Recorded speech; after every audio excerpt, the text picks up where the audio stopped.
Good afternoon, girls. My name is Catherine, and I'm going to be your examiner today. Now, would you like to tell me a few things about yourselves? Let's start with you. Hello, my name is Maria, and I'm 25 years old. Right, okay. I come from Vergina. I'm an archaeologist, and I have been working in the archaeological side of Vergina for the last 2 years. Oh, that sounds very interesting. Yes, very interesting. I'm single. Okay, well, you're still very young. Yes. So, there's plenty of time for you to find the right person to be with. Yes. And this period, I prepare myself in order to be accepted in the Aristotle University of Thessaloniki. What do you mean, to be accepted in what? In museum studies for my master. Oh, your master's degree. Yes. Okay. Is it difficult for you to be admitted to this? To do this master's Not degree? very difficult, but I have to study very hard. Very hard. Okay. So this is difficult because it's summer. Oh yes. So I'm sure it is. So you're thinking of doing something else? But yes. You haven't. Okay. And so how about besides reading, what do you like doing when you have some free time? When I have free time, I like jogging, walking, or cycling. Oh, really? Yes. Okay, so you're trying to be fit. Yes. So well, it shows. Okay, thank you very much for this, Maria. Now let's talk about you. My name is Calliope.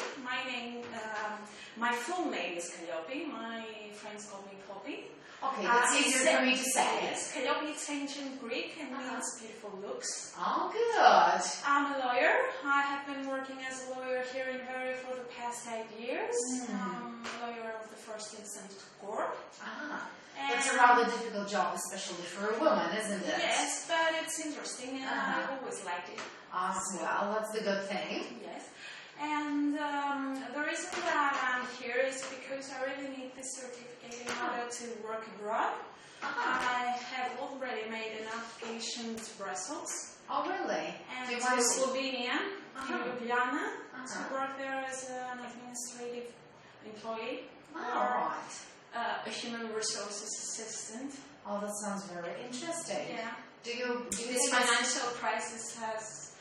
I have thoughts of leaving my country. Okay, so is it difficult for you to stay here, you mean? Yes, it is difficult these days. Okay, well... So I'm looking forward for an answer. I have already made my application. Let's hope that things will become better for you and stay here. I don't know. It depends. Okay, well, it would be a great experience for you to work abroad, at least for a few years. I like Slovenia. I prefer that job, but let's see. Okay, you've never been there before? No, but I have seen photos through the net. Well, yes, as far as I know, it's I like Ljubljana. I really like small cities. I prefer Ljubljana than London. Oh, well, yes. I mean, it's very subjective, so it's too personal. Yes. The choice, I mean. Job opportunities. Okay. Let's see. We'll see. Let's wish you good luck with everything that you do. Okay. Well, girls, I can see that you brought your logbooks. Let's have a look at that. Okay. Thank you very much, Maria. Well, yes, since you're an archaeologist, I'm sure that you have a lot of things to say about that. Okay. Right, okay. Well, let's take a look at yours, Poppy. That's your setup. Okay. Oh, face lock. Okay. It is in, let's say, in the internet. Yes. Right, well, we'll start with Maria first, who's going to present her investigation, but while we're doing this, feel free to ask each other questions and make comments, okay? Okay. So tell us about the history of archaeology. Okay. First of all, I would like to say that I chose this subject, this topic because the archaeology is very familiar to me. So I would like to make you aware about this kind of science and its history. Well, that's good. I've always been interested in that. Okay, the modern archaeology has its origins in Europe in the mid-19th century, where it was developed after the science of geology. This science, the geology, had shown that the Earth was millions of years old, than it was commonly believed by the public. After that, Charles Darwin published The Origin of Species. He outlined his theory of evolution and led the scientists to believe that the Earth, that the humanity, was millions of years old by providing a time limit within which this science could be investigated. So he was some kind of an archaeologist of the times, you mean? Yes. Yes. Well, yes, that's a different point of view I've never thought about. Yes. Okay. After that, the Danish historian Christian Stephens published a guideline to Scandinavian antiquity, and he proposed the idea that the European prehistoric could be divided up into 3 periods: the Stone Age, the Bronze Age, and the Iron Age. This is an age system based on the materials which were used by the ancient people. And it is important because until now scientists utilized this kind of division in their research. As a result, many archaeologists began to investigate various areas around the world, and there is a big number of well-known archaeologists who have been dominated in this sector. Okay. For example, Henrik Schliemann is very famous. Yes, he was the one that made the excavations in Troy. Yes. And also Arthur Evans, also very famous about his excavations at Crete and his investigation of the ancient Aegean civilization. And very famous is Manos Andronikos about his excavations in Macedonia, and especially for his discovery of the ancient tomb of the King Philip II. However, many of those old archaeologists utilized many wrong techniques. What do you mean by that? For example, Henrik Schliemann wasn't an archaeologist. He was keen on a history. He afforded the money, but he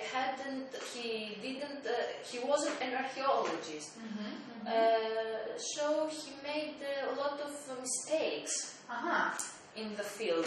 Okay, so not everything that he did was accurate. Yes. And he destroyed many of the faces of the Troy. Okay, well, it was, let's say, natural for him to do that since he didn't know, he wasn't aware of what he was doing. He didn't have the knowledge. Yes. Okay. So how about, let's say, archaeology nowadays, especially in Greece? Yes, the archaeology continues in Greece, and there are many well-known archaeologists, and there are many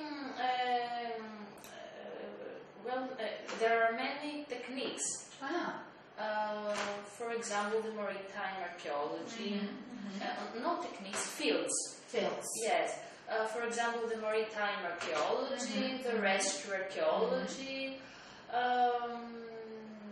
the urban archaeology is well known, especially in Europe.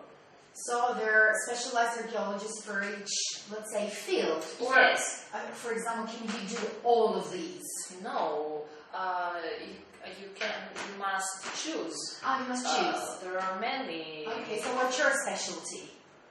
Do you have any? Yes, the rescue archaeology is very familiar to me because in my area, when someone wants to build something, the archaeologists should first investigate the area, and only if this area is poor without archaeological findings, only then we give the permission to build. Yes, for construction. So this is what you do. Yes. I'm sure that you have a lot of jobs, especially here in Greece, huh? Yes. Okay. So how about you, Bobby? Have you ever been interested in archaeology and things like that? Yes, but not that much. I prefer other science. Oh, well, I'm sure you do. Astronomy. Oh, really? Well, that's equally interesting, let's say. But how about this? What would you like to ask Maria about her investigation? Well, you have already said that there are many fields. Yeah. But what I'd like to ask if, with this financial crisis, do you earn money from this job? Is it difficult to work? That's a very interesting Yes, question. Yes, nowadays it's very difficult to work in this field because the money Are you paid from the government? Yes, I paid from the government, and there is a big financial problem. So this job is very difficult. Well, I'm sure it is, but it's not the only one. I'm sure know. everybody's facing problems. Yes, exactly that. But this is a bit different, let's say, from other fields. So let's hope that since it's very important for Greece, things won't stop here, and keep on trying and doing excavations.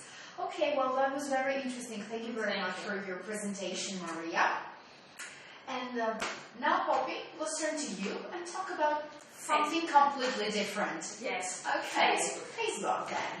Facebook is a social networking website launched in February 2004 in the US. Operated and privately owned by Facebook Incorporated. Users can add friends, play games, exchange messages, chat, and update their profiles to notify their friends about themselves. Facebook was initially this website's name stems from the global names of books given to students by the university administrations in order to, with the intention of helping students to get to know each other better. And today, anyone over the age of 13 can become a Facebook user. Facebook was. So, why is there a limit, an age limit? Well, in my opinion, there are many dangers through the use of internet, and little children are not mature enough to deal with these problems. And why is that? What kind of there are problems always spammers may arise? There are always spammers and other users who can manipulate our personal data and use them for illegal purposes. Okay, yes. So we must protect children, especially, in my opinion. Well, no, I quite agree with you, but anyway, I was just, asking. So what else would you like to say? Facebook was founded by Mark Zuckerberg and his college roommate, and fellow computer science students Chris Hughes, Eduardo Saverin, and Dustin Moskovitz. Initially, it was limited only for the students of Harvard University. Oh, I didn't know that. Yes, it was a limited project, but later on it expanded to other universities. So was it an experiment, in a way? Kinda. And And later on it expanded to other universities in the Boston area, and furthermore to other colleges, high schools, and finally to anyone over the age of 13. The original project of Facebook was borrowed from a product produced by Mark Zuckerberg's prep school, which for decades published and distributed a printing manual, which unofficially called the Facebook, and had all the names of students and faculty. Today, this website counts more than 400 million active users worldwide. It's a huge number. Yes, but Facebook has met with some controversy. It has been banned in several countries. Why is that? Well, mostly for religious purposes, such as Syria, Iran, Pakistan. They're Muslims. Do these, let's say, countries believe that it's some kind of a danger to their people? Probably, I don't know. Well, maybe. They wear burqa. Yeah, yes. That's strange too. Yes. And privacy has also been an issue about Facebook. Yeah. And there have been, Facebook has met with some controversy also over a game in which you can sell your friends and fans. Really? Yes. That's very shocking. Yes, you can sell your friends for millions of dollars. I have never played that, but... Wow. Well, now there is a matter of ethics then. Yes. In a way. Yes, probably. Is there something that can be done about that? Facebook has... But, having some restrictions in what happens through Facebook. Yes, there are restrictions, but they are not very... how can I say it? There are not limits over the internet in general. The persons don't have the ability to control their personal data and what they're doing, especially. There's not a legal system. Yes, in most countries at least. But legal system is not enough.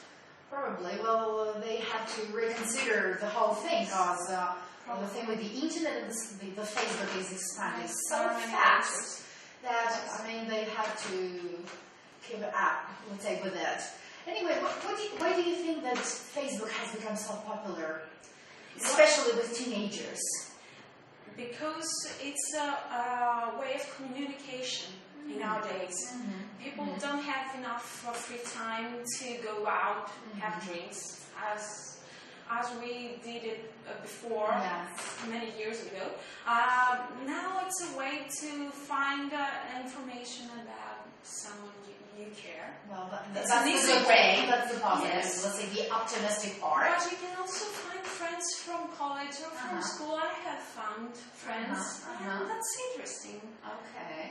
They live in different places or maybe different countries, and you have the ability to communicate with them. Well, that's a good thing. That's the good thing and the most interesting. So would you say that you're a big fan of Facebook? Well, yes, I play games most of the Okay. time, so I use it for that purpose. Sometimes I communicate and chat, but that's limited. Okay, well, how about you, Maria? Are you interested in technology and the internet? No, and Why I don't not? have my personal account in Facebook. Oh, you don't have one? Yes. Well, maybe you should reconsider. Maybe, I don't know. Okay, what would you like to say or ask Morphy about her investigation then? I would like to ask you, has anything strange ever happened to you? Well, no, not really, but sometimes totally strangers are sending friend requests to me and they want to become my friends, but I don't really know them. I have never met them in my life and I'm careful about that. Well, you should be. And I reject. Okay, that's a good thing. You should be able to protect yourself in a way Yes, that you they can. can see my pictures Yes. and information about me, but I don't like it. Okay, well, that was very interesting. Maybe you should, let's say, talk to other people about that and make them more aware of the dangers of the Facebook. Huh? Okay, well, thank you very much for your presentation, Poppy. And now, Maria, we'll turn back to you and talk about your new story. Yes. Can you tell us My what's about investigation. your new story? Yes. Yes. Okay. I'm sorry. My new story is about the Egyptian famous tomb of Tutankhamun, which is under a 5-year renovation project by Getty. Scientists. So still, your new story has to do with archaeology. Yes. Okay. Scientists try to clean and restore the wall paintings in the underground chambers of the Boy King, as they have observed some small brown spots on the wall paintings. And what exactly are these spots? I don't know. Maybe. Are they dangerous, I mean? Yes, they are Are dangerous because they destroy the wall paintings. So scientists try to protect them from deterioration. This small four-roomed tomb was discovered in 1922 by the British archaeologist Howard Carter. However, the big number of tourists who daily visit it bring heat and humidity, which destroy the more than 3,000 years old tomb and its wall paintings as well. These are, let's say, number one enemies for antiquities, aren't they? Yes. So scientists try to protect and save them. This project started in 2005 when scientists removed the mummy of Tutankhamun and placed it into a scanner in order to examine the reasons of his death. He discovered that the young boy was violently murdered. Really? Yes. However, this project stopped. I don't know. Maybe for financial reasons.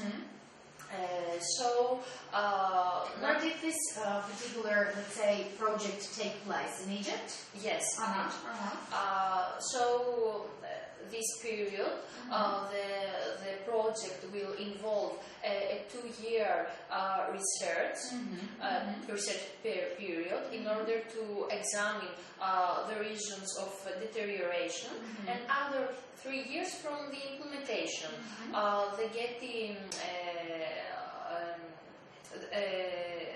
The Getty Institute is responsible for the whole renovation and restoration, and is famous about project like this in ancient monuments around the world. Okay, so what do you think that will happen with the project? Because you said that it stopped in a way, or it stopped in 2005. 2005, and now it's still continuing. Yes. Okay. And I suppose that scientists will remove all these small brown spots and give the opportunity to people the chance to admire these. So while they were doing this project, let's say, did they come up with some, let's say, new findings or some new ideas about the tomb and what was in it? I don't know this, but many times they come up with new findings or new. Well, you never know. There's something new. Yes, with something new. Yes. Okay. Well, that is great. Where did you find the information for this particular news story? From BBC and from the internet. Do you usually, let's say, try to follow these kind of news stories, or are you interested in, just reading the news?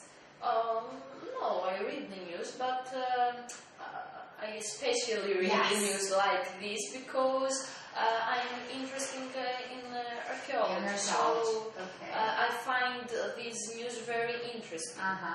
Okay. Well, do you like reading this kind of news stories too, Poppy? Yes, I like the Egyptian civilization. I have seen many times documentaries on TV, and there are many things hidden in the pyramids, and it's a very interesting civilization.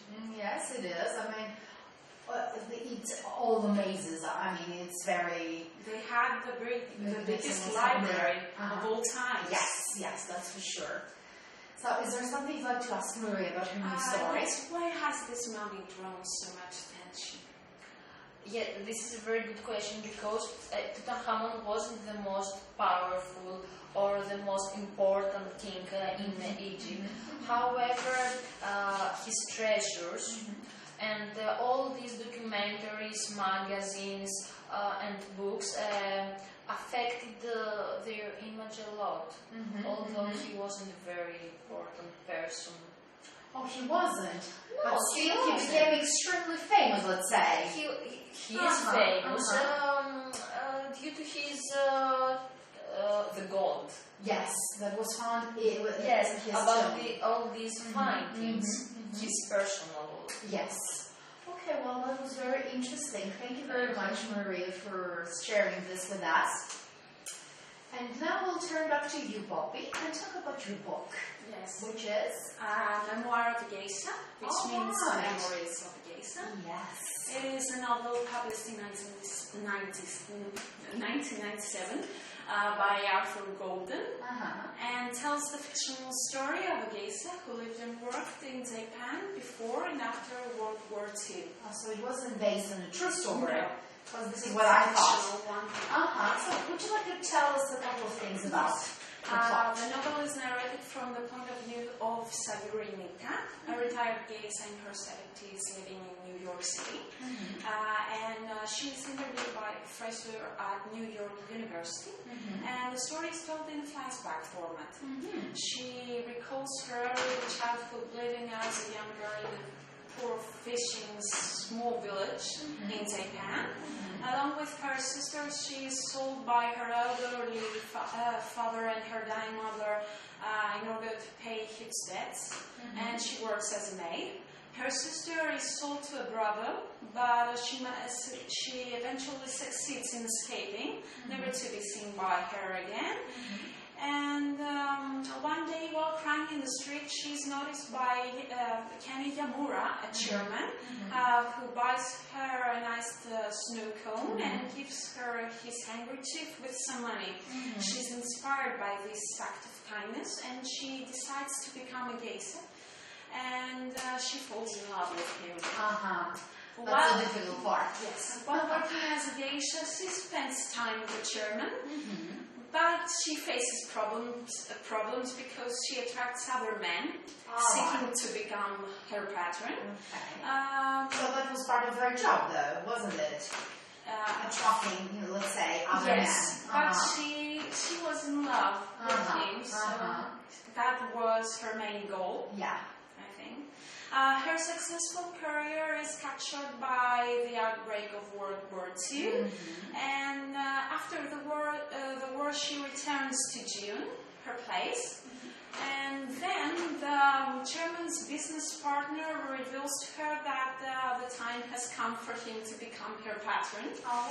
She is in despair, and she devises a plan to humiliate herself in front of him, thereby ending any affection that he might have for her. Why did she change her mind? Because this is what she's always wanted. Not to have sex with the German's business partner. Yes. She wanted the German himself. Right. So, but instead, she's humiliated in front of the eyes of the German. Well, poor girl. And she believes that her dream of being with him is totally lost. Finally, the German reveals to her that he knows who she really is, and that he was responsible for sending her teacher in order to become a geisha. And she confesses her love for him that she had been harboring for more than 15 years. And the story ends with Sayuri recounting her subsequent life, living as the German's mistress.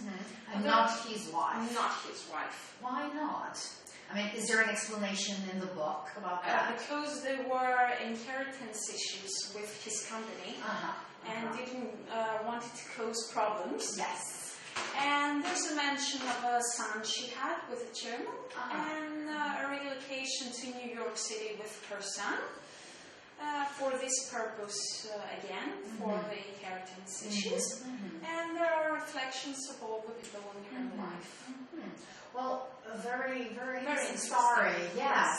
Although, does the book mention why geishas are so important for Japanese culture? Well, it's a part of their culture. For many people, geisha are common prostitutes. Yes. They believe that they are common prostitutes, but they are not.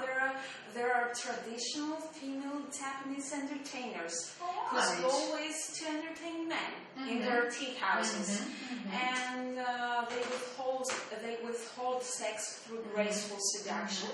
That's why men keep coming back to be entertained by them. They have a personal life.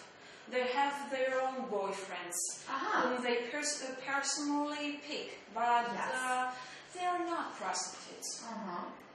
They're, let's That's say, the official term of a geisha. Of a geisha, okay. So they have, let's say, they're honored by Japanese people in a way. Yes, I don't know, maybe. They're considered important though. Maybe. Okay, so do you generally like reading this kind of books? Yes, I like romantic stories. And in this particular one, it was a story very, I don't find the word.